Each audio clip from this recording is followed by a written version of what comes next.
Y'all, I have just arrived in India. This airport is beautiful.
Hey you all, welcome back. It has been a minute, okay? I know it has been quite a while, but I have missed you all so much. I am in India still. I am in the northern part of India right now. I'm loving it. I'm in the mountains near the Himalayas. I have successfully completed my Hatha yoga teacher training certification. I also was certified in pranayama, so breath work, and meditation as well. I have been in India for 3 months. I still live in Jamaica, but I am traveling the world right now because I'm taking advantage of my freedom, my privileges while I have them. I actually have never had India on my bucket list, my travel list. It has never been there. The only thing I really wanted to see was the Taj Mahal.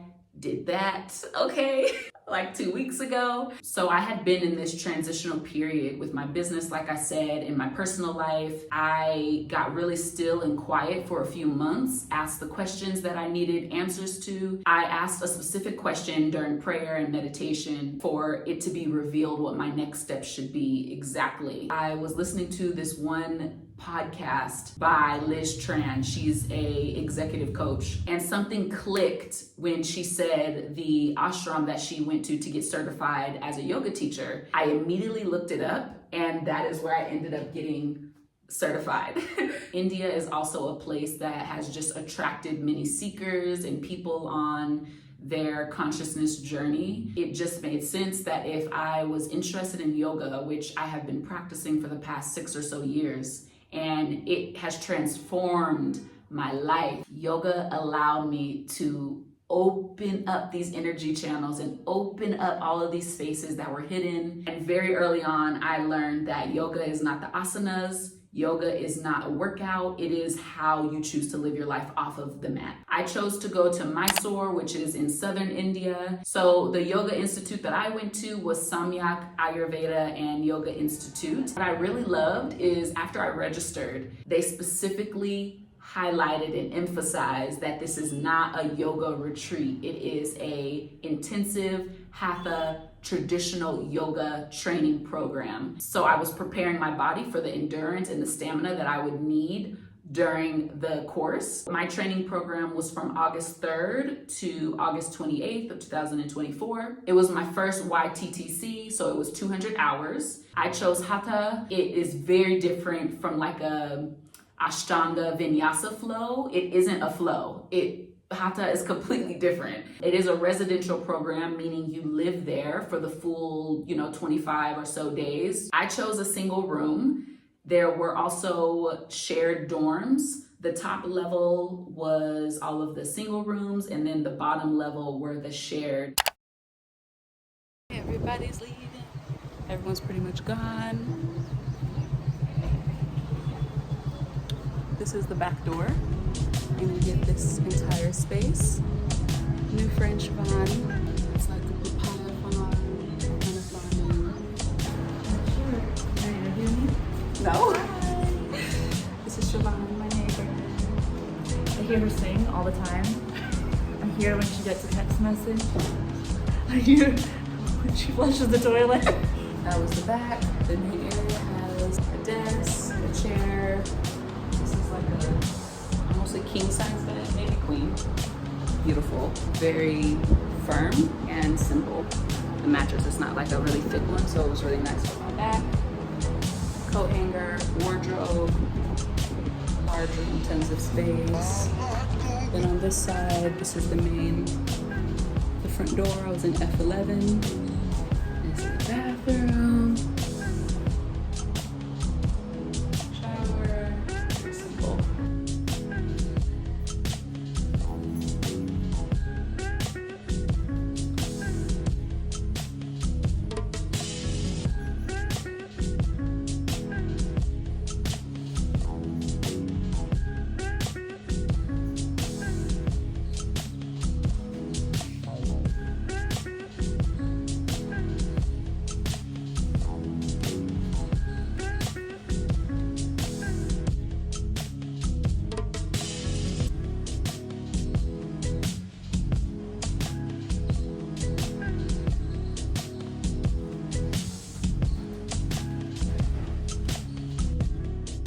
The price for me for registering was $386 US. Once I arrived, I paid $1,070 US. And if I would have done it online, I would have had to pay an additional $192. So what was included in that, your full accommodation, your food, which is about 3 meals a day. There also were filtered water stations in a couple of places around the campus. Your airport transfer is also included, and then any course materials and tools. We all were given a very thick book from Samyak that included so many things, everything we need to know: Ayurveda, anatomy, pranayama, meditation, our kriyas. There was like a full glossary with information for each of the Hatha poses. We also received a journal, a pen, a tote bag, a highlighter yellow shirt, which was, the color was so striking. We started to do neti pot, which is cleaning your nasal passages. And so the pot was provided. Also a string to clean your nasal passages as well, through your nasal and your mouth.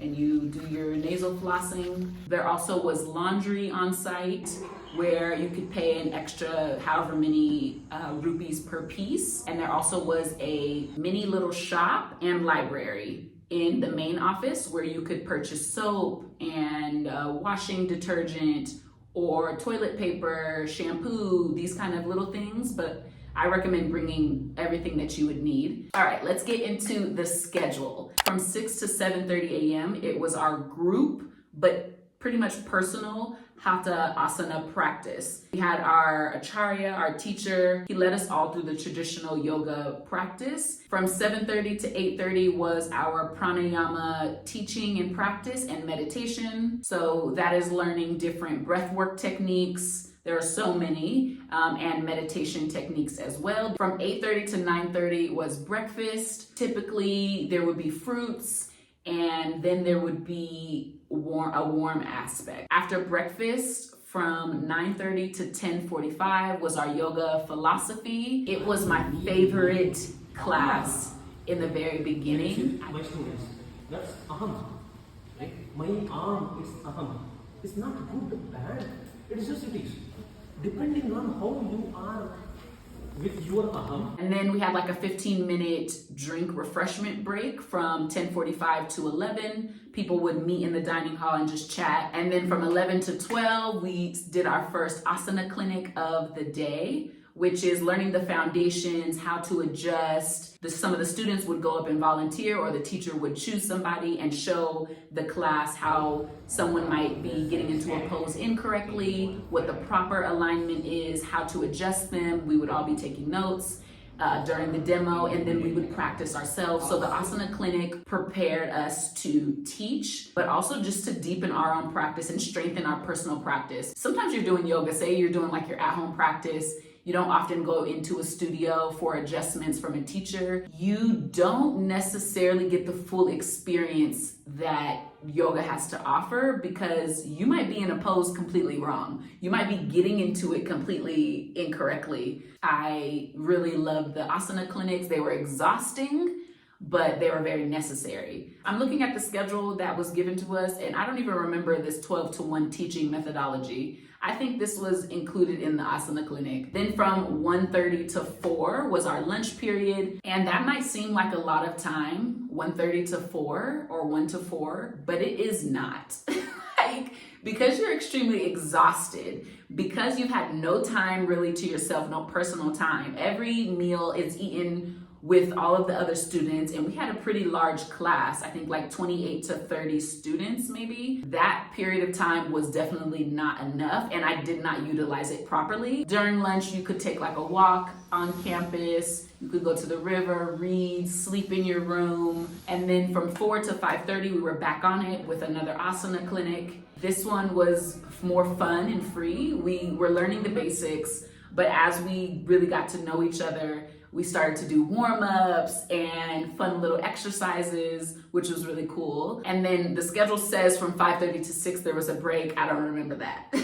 maybe. From 6 to 7, we had our nightly either anatomy, philosophy, Ayurveda, and then we would end with our kirtans. And that was kind of the prep for dinner. After that, from 7 to 8 was dinner. And then from 8 to 9:30 was, free time. Also during that relaxed chill time, we would play Uno at times. So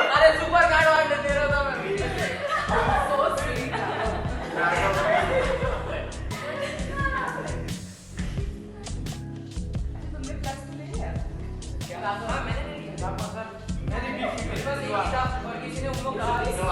And then around 9:30 was lights out. And then one day a week, we had a free day. You did your own thing.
One day off.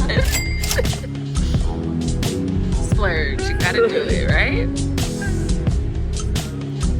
Can you smile like this? You have to be close to your food so we know it's all yours.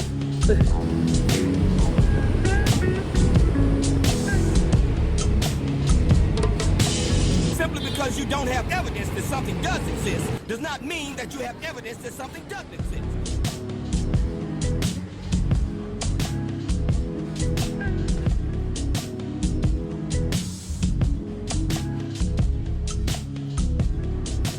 Maya wanted cacao powder or cacao.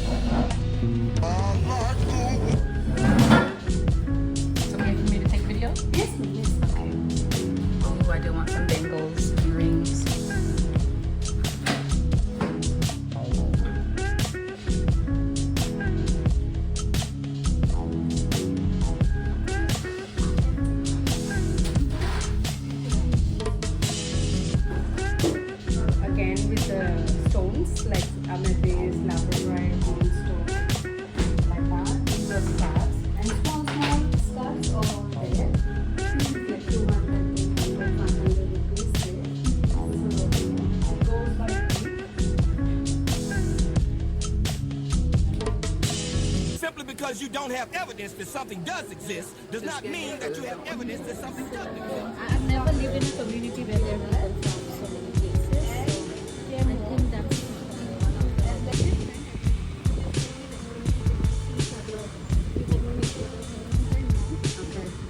This is Sapa Bakery, by the way.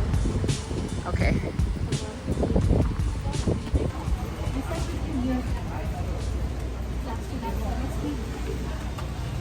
We're going for our massages. Me too.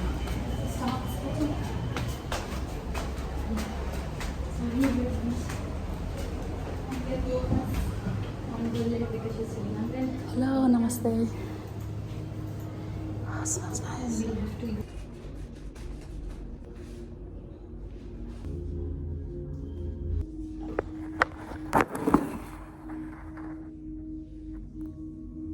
Go in. Are you gonna eat some? I'm gonna make you try. Sorry, different.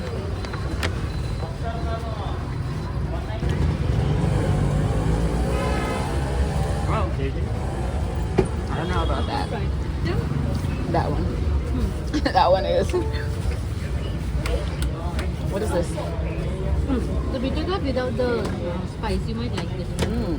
Can I try? Yeah. So I just got my SIM card 350 rupees for 28 days. for 84 days. But it's every day at 2.5 gigabytes. Yes. Every day 2.5. This is every day 1.5. 1.5 for 28 days. 28 days. So the street looks like this. And he's right across from Depth and Green. Right across. That's how you know it's him. And it looks like this. It's Airtel. And your name? Manoj? Manoj? Yeah. So come see him. I want to rent a motorbike. You can record this one.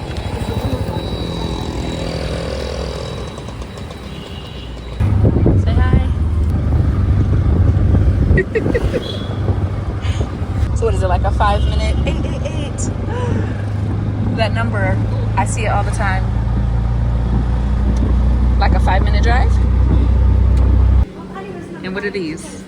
This is spicy? That's sambar. That is chutney. This is something sweet. I think jaggery and coconut. Yeah. This is coconut chutney. Okay. Something with potato. And this is again a chutney similar to this. One. That's the knee dosa. This is puri. Puri with this Knee sagu. dosa, puri. This is sagu that goes with the puri. And this goes with the puri. No, this goes with this dosa. And this sambar also goes with the dosa. This too goes with the white one.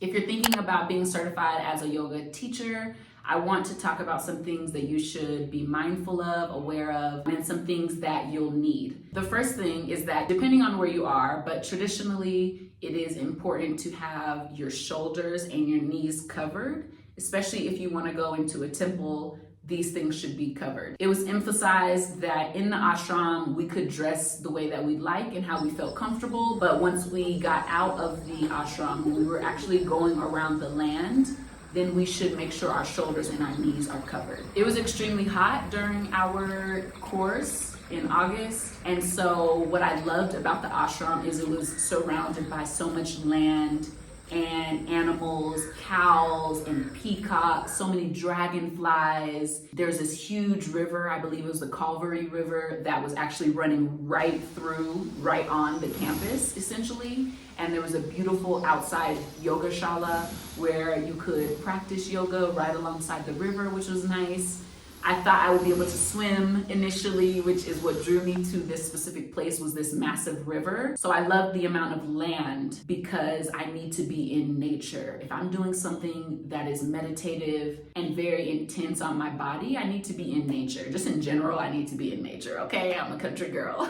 You'll wanna make sure that you bring your own yoga mat. And then I would also say it is extremely important, at least for me, to have comfortable clothes. I actually was sent 2 sets by a brand called Indigo Luna. I have one of the sets on right now. I actually wore these pants so much because they were so comfortable. Another set that I got from them was this beautiful muslin cotton skirt set. And I actually wore this for graduation. Bring your toiletries, anything you'll need for hygiene, personal hygiene, beauty, upkeep, bring those things. If you have an unlocked phone, you can get an Indian SIM card, which is very affordable. If you're a woman, bring shawls, things that you can use to cover your shoulders if you go to temples. Even if you needed to cover your knees, just be mindful anytime you go into these temples, you have to take off your shoes and your socks for the most part and leave them on the outside. Now I want to get into the pros and the cons of my experience. The first pro of Samyak was the amount of land that we had access to and the river. These are things that just helped me stay grounded, and when I needed to be away and in my own space, it was nice to be able to walk seconds down to the river and have a place to sit or take walks. A lot of us would take daily walks during our lunch break or breakfast and walk through the village. The second week, a couple of us found out that we could walk to the main road and buy coconuts and just be away from the campus. It was very near. We would go get coconuts and you could get little bits of chocolate or buy guava, star fruit, and other fruits that were available on the side of the road. So that was really nice. Just having the amount of space and different pathways to walk on campus. The first con would be the food. I do love Indian food, but here rice and wheat is heavily used and it's like a staple in almost every meal throughout the day. I don't typically eat that way. I'm plant-based. Plant-based also means that I'm not having a lot of those heavy starches. Rice also, not only does it dehydrate my body and create yeast, but it also feels like it robs minerals from the rest of the foods that I was eating. It's like it takes so much to break that down that more energy was used. And so I really started to feel my body breaking down, especially my knees. I actually had to take over a week off from doing most of the movements because my knees, whenever I would try to go into poses, they would start to ache and I had to put this Ayurveda like herbal balm. The food just was not sufficient enough for me personally. I know a few other students also had the same experience. In these programs, you're eating 3 times a day. So it was also just so much more food, and also your body is working so much more and using so much more energy. You need to fuel it more. Eventually, I stopped having 3 meals a day. I started to just do 2, and I wouldn't have everything that was offered. I would switch out the times when I would have rice and when I would have wheat. Another pro was that it was a relaxed environment. We met up with some people after graduating and we decided all to travel to Hampi together, which is an amazing place. Put it on your list if you haven't. It's like being in the Flintstones. There were these huge rocks and boulders all over the place and so much spiritual energy there in Hampi. And I remember them telling us how rigorous their course load was and that they could only have their phone for like 2 hours a day, and they had a written assessment, and if they weren't back by a certain time at the ashram, then the doors would be closed. I am not at this age going to be in an environment that is militant like that, so I did love that we had a more relaxed environment. A con would be the lack of personal space.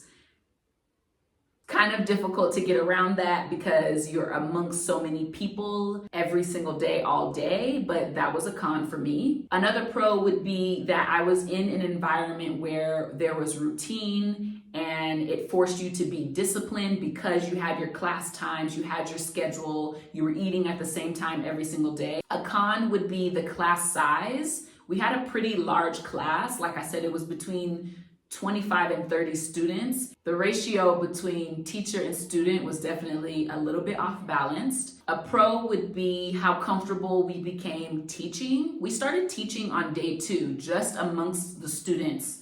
We were given tasks to teach. We got really, really comfortable learning how to adjust our students and learning how far the human body can go and how much pressure you could give, whatever limitation you may have. It was really emphasized that we needed to know how to give people a variation. Another con would be our Ayurveda class.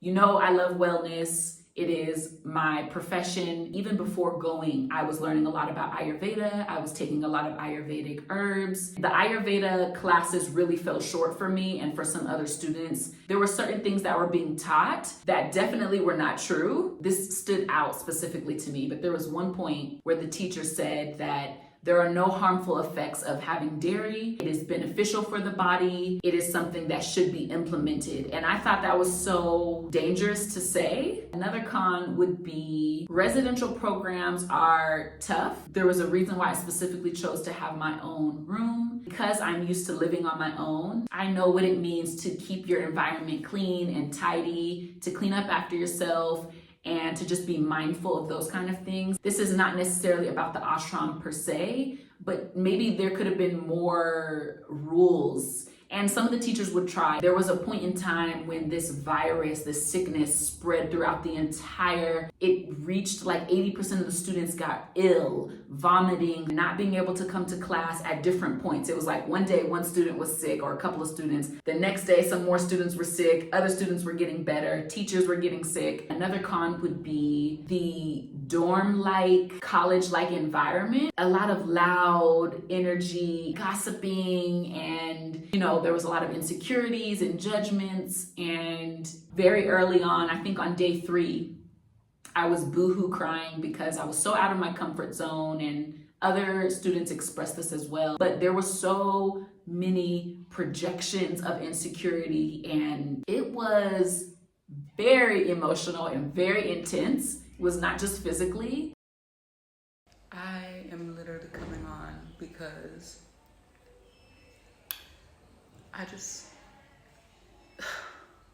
as you could probably tell if you've been watching my story, I'm in such a transformative moment in my life. And I just want to say, I don't want to be crying on the internet, but I just want to say, if there's something that you're called to do and you want to do and you're scared, do it scared.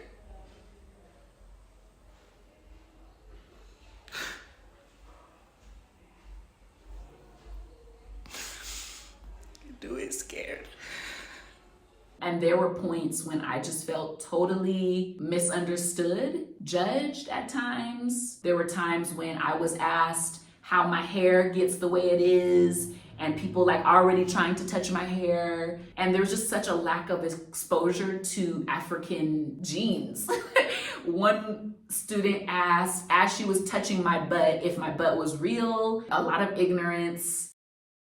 I had to take a little break to clear up some space on my phone, which is what I film on. I knew that I experienced this at the time that I needed to. It was such an intense feeling of sticking out like a sore thumb and feeling like there was nowhere to hide.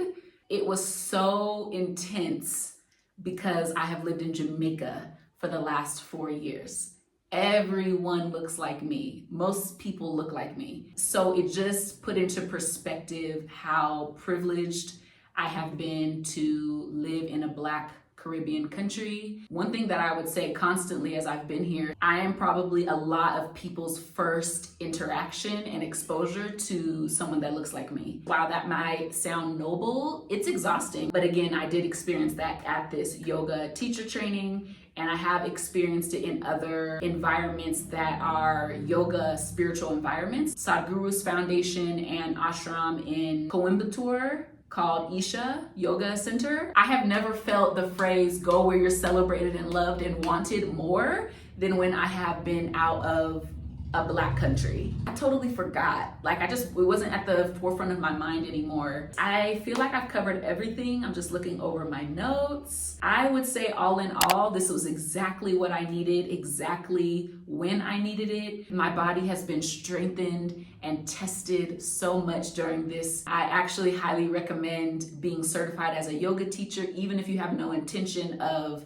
teaching. The skills that you learn from being in front of a class and feeling that nervous feeling and that apprehension, the amount of confidence that you can leave with from an experience like this is invaluable. Learning how to be a teacher and to express things in a very digestible and easy to comprehend way directly correlates with being an entrepreneur. I know what my work still is, and I have learned how to just be more gentle on myself and breathe and stick with my practices when things feel difficult. I highly recommend it if you are working on your confidence, working on being a leader and learning how to assert yourself in a particular way. Let me know if any of you have been certified as a yoga teacher, if you've been interested in it. If you have, what was your experience like? Where did you get certified? Leave it all in the comment section so that people who are interested have more information. My experience in India so far has been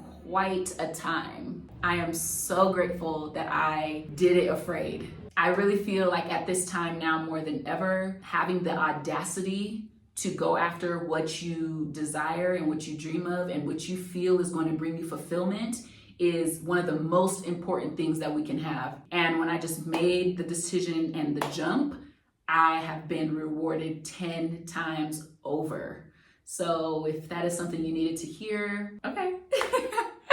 I love you all so much. I'm so grateful to still be in community with you all so much. You don't understand how important and vital you have been in my journey to freedom and entrepreneurship and just living out my dreams. I am posting every day 2 butterflies on my Instagram and on my stories. So if you want more regular updates, follow me there. Wow. Love and respect. Blessings.